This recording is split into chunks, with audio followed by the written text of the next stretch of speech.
Samajwadi party का वफ्द आज करेगा संभल का दौरा। मुतासिरीन में 5 लाख रुपए फीकस किए जाएंगे तकसीम।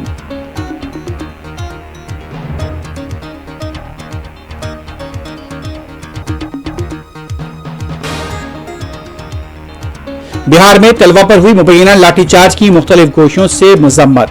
प्रशांत किशोर के खिलाफ हुआ मुकदमा दर्ज।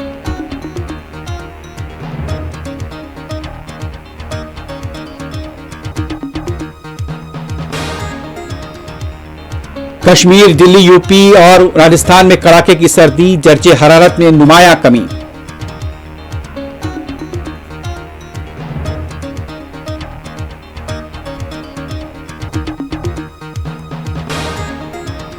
मेलबर्न क्रिकेट टेस्ट मैच बचाने के लिए जायसवाल और पंत की जिम्मेदाराना बारी। चाय के वक्फे तक 3 विकेट गिर गए, 112 रन का स्कोर।